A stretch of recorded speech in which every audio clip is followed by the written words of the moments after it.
नमस्कार, Amar Ujala the bonus में आपका बहुत बहुत स्वागत है। मैं हूं हर्ष शर्मा। कमोडिटी के इस खास शो एनर्जी मीटर में आप सभी का बहुत बहुत स्वागत है।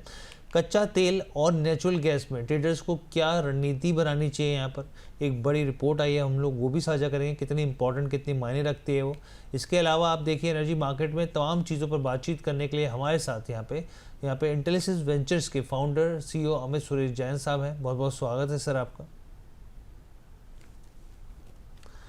तो सबसे पहला मेरा सवाल सर आपसे यही है कि हम सबसे पहले रिपोर्ट ही दिखाते हैं ताकि उस पर चर्चा और आसानी से हो सके। तो जेपी मॉर्गन की एक रिपोर्ट आई है। जेपी मॉर्गन का कहना है कि अंतर्राष्ट्रीय क्रूड बेंचमार्क ब्रेंट की बात करें तो जो कीमत है 2027 तक वो करीब करीब यहाँ पर जो है वो $30 प्रति बैरल की रेंज तक गिर सकती है। ये बड़े लेवल्स जो है यहाँ पर दिए जा रहे हैं। बताइए $30 प्रति बैरल के आसपास की रेंज ये बता रहे हैं। कह रहे हैं कि क्योंकि बाज़ार में जो है यहाँ पे सप्लाई की स्थिति जो है वो आपूर्ति की जो स्थिति बनेगी उसके हिसाब से यहाँ पे जो है ये आकलन करके चल रहे हैं। इसके अलावा दूसरी जो है वो गोल्डमैन सैक्स की रिपोर्ट आई है सर। इनका ये कहना है कि जो हमारी अमेरिकी बेंचमार्क है WTI क्रूड जो है उसकी औसत कीमत 2026 में लगभग $53 प्रति बैरल रह सकती है। बाज़ार में 2 मिलियन बैरल प्रतिदिन की जो अतिरिक्त आपूर्ति है वो होती हुई दिख सकती है यहाँ पे, क्योंकि हम लोग देख रहे हैं मौजूदा वक्त में शॉर्ट पोजीशन को लेकर, तेल को लेकर तमाम तरह के जो ट्रेडर्स हैं उस पर फोकस कर रहे हैं यहाँ पे। लेकिन उन्होंने ये ज़रूर कहा कि 2027 में दोबारा यहाँ पे रीबैलेंस होने की उम्मीद जता रहे हैं और जो मौजूदा जो सप्लाई चेन जो पूरी है वो एक बेहतर दिशा में होती हुई दिखेगी। तो ये इसका लब्बो लुभाव है दोनों रिपोर्ट का। आपका क्या इन रिपोर्ट्स के बारे में आपका क्या सर यहाँ पे नजरिया है? हर जी, जब से मैं बोनस में लाइव आना चालू किया हूं तब से ही मैं कह रहा हूं कि क्रूड ऑयल को मैं 4500 रुपये देखता हूं। इनफैक्ट जब 5600-5700 रुपये भी था तब भी मैं यही कहता था कि इसको खरीदना नहीं, और आज हम खड़े हुए हैं 5230 पे। अब जब 500-600 रुपये क्रूड टूट चुका है तब हमें यहाँ पर रिपोर्ट आने लगी है कि भाई क्रूड $30 $32 हो जाएगा।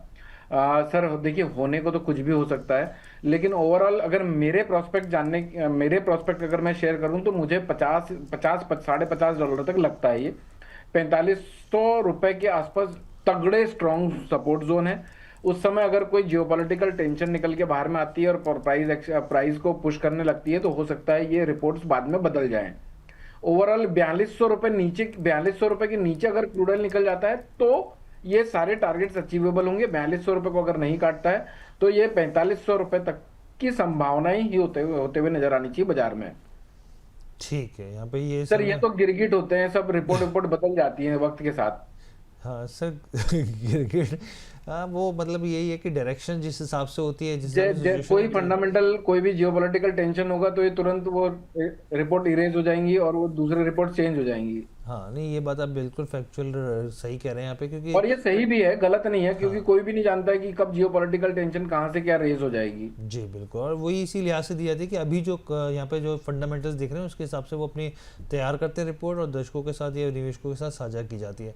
अच्छा सर, रूस यूक्रेन की बात करते हैं। यहाँ पे युद्ध की स्थिति जो है फिलहाल के लिए तो थोड़ा शांति प्रस्ताव डोनाल्ड ट्रम्प लेकर आए हैं यहाँ पर, और इस प्रस्ताव को लेकर बातचीत अभी तक तो कुछ निष्कर्ष नहीं निकला, लेकिन उम्मीद मान के चल रहे हैं यहाँ पर। तो इसको लेकर आपका क्या मानना है, क्योंकि इसका भी पिछले कई दिनों से हम देख रहे हैं यहाँ पर क्रूड के ऊपर अच्छा खासा असर देखने को मिल रहा है यहाँ पर, और कच्चे तेल की जो यहाँ पर जो सप्लाई है उसमें भी बढ़ोतरी की संभावना जताई जा रही है। आपका क्या आकलन है? अब पहली बात तो हर जी, ये अपन ना एक सब मिलके काम कर सकते हैं कि नोबेल पुरस्कार अपन अपनी तरफ से ही दे देते हैं ट्रम्प साहब को, तो शायद वो थोड़े शांत हो जाएं।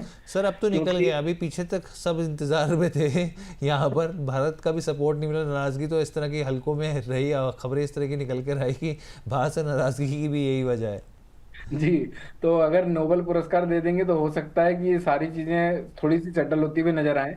बाकी सप्लाई तो ऑब्वियसली बढ़ती हुई नजर आएगी, लेकिन हर जी मैं एक बात बोलूंगा कि कल का शो जब अपन ने किया था तब क्रूड चल रहा था 5180 के आसपास, अभी चल रहा है 3233 के आसपास। और कल मैंने अपनी एक्सपेक्टेशन जाहिर की थी जब मैंने आपको ये कहा था कि बाजार में एक बाउंस बैक एक्सपेक्टेड है। 5270 5350 तक आ सकता है, एक्सटेंडेड रैली 5450 तक आ सकती है। अब चूंकि ये रिपोर्ट्स आ चुकी हैं और मैं देख रहा हूं कि बाजार में जो एनालिस्ट लोग हैं या फिर जो बाजार को प्रिडिक्ट करने की कोशिश कर सकते हैं वो सब के सब मंदी पे आ चुके हैं। तो ऐसी सिचुएशन में हर जी, अगर मैं इमीडिएटली मंदी तो करना रिकमेंड नहीं करूंगा और ना ही अपने दर्शकों को सजेस्ट करूंगा, क्योंकि एक बोट में जहां पर 10 लोगों की बैठने की कैपेसिटी होती है वहां पर 100 लोग बैठ जाएं तो उस बोट वो चल ही नहीं पाएगी, वो डूब जाएगी। तो अभी फिलहाल ऐसी सिचुएशन बन चुकी है और ये रिपोर्ट्स आने के बाद इन सब चीजों पे सोने पे सुहागा हो गया है। तो एक बाउंस का एक्सपेक्टेशन रखना चाहिए हमें। यहाँ से कम $2 से $3 का उछाल आ सकता है, उस उछाल पे बेचना है। जी, मैं ब्रेंट क्रूड का ईयर टू डेट देखा था, करीब 14% जो है यहाँ पे ड्रॉप आ चुका है, तो एक बड़ा ड्रॉप यहाँ पे साफ तौर पे दिखता है। तो सर आप कच्चे तेल में ट्रेडिंग कॉल क्या रहेगी, फिर किस तरीके की रणनीति बनानी चाहिए यहाँ पर?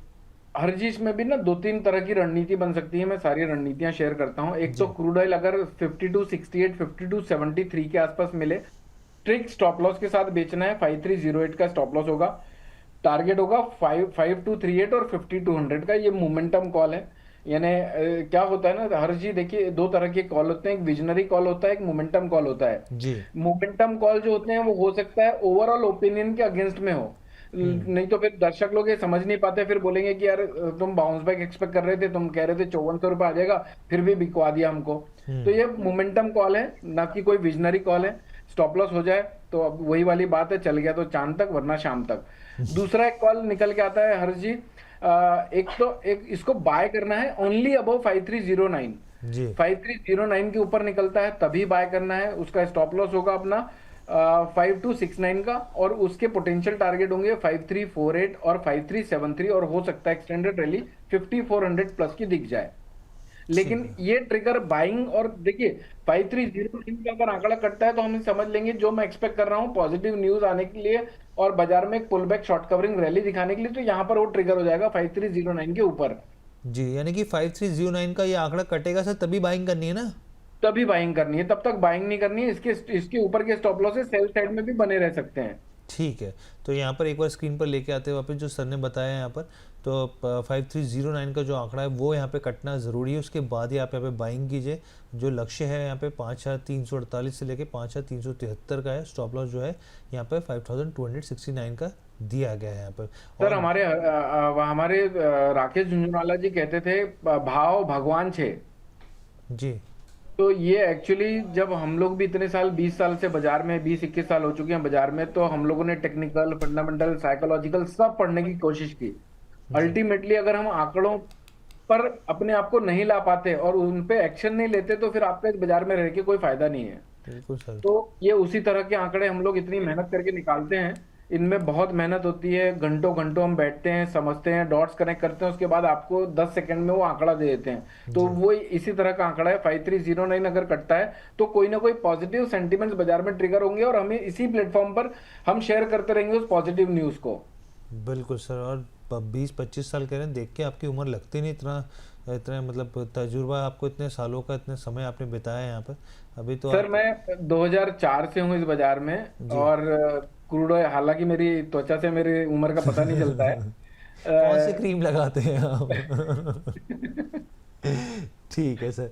अच्छा सर सर गोल्ड को मैंने 5300-5200 में भी ट्रेड किया हुआ है और अभी 1,30,000 रुपये भी ट्रेड देख रहे हैं हम। चांदी को मैंने 6200-6300 रुपये भी देखा हुआ है, इनफैक्ट 5800 रुपये भी देखा हुआ है गेस। ठीक है सर। इसके अलावा सर नेचुरल गैस पे भी बात करते हैं। जो नेचुरल गैस की कीमतों को लेकर आपका क्या नज़रिया है, उस पर क्या आउटलुक है? हाँ जी, crude oil, sir natural gas अभी 407 रुपए के आसपास चल रहा है। कल के शो में अपन ने बताया था कि मुझे इसमें प्रॉफिट प्रॉफिट बुकिंग एक्सपेक्टेड है। नेचुरल गैस में 417 रुपये 30 पैसे, 417 रुपये 80 पैसे के आसपास मिले तो सेल करना चाहिए। 418 रुपये 10 पैसे के स्टॉप लॉस से 411 रुपये 50 पैसे, 409 रुपये 50 पैसे, और एक्सटेंडेड डाउनफॉल दिखता है तो 401 रुपये तक गिर सकता है। ठीक है सर। तो अब इसके ऊपर सर आप जो कॉल है वो भी दे दीजिए यहाँ पे कि क्या रहेगा नेचुरल कॉल के ऊपर, कौन से लेवल्स रहेंगे यहाँ पे, बिकवा लिए खरीदारी की सलाह? 417 रुपये 30 पैसे, 417 रुपये 80 पैसे के आसपास। जी जी जी, प्लीज़ कंटिन्यू सर।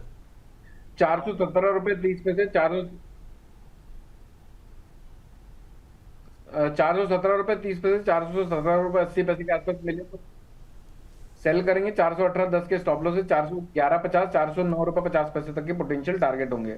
और अगर ये फॉल एक्सटेंडेड कंटिन्यू रहता है तो 401 रुपये तक गिर सकती है। ठीक है सर। ये आपने नेचुरल गैस की तरफ से भी यहाँ पर जानकारी पूरी मिल गई, और हमने यहाँ पे क्रूड के ऊपर भी आपको पूरी जानकारी दे दी।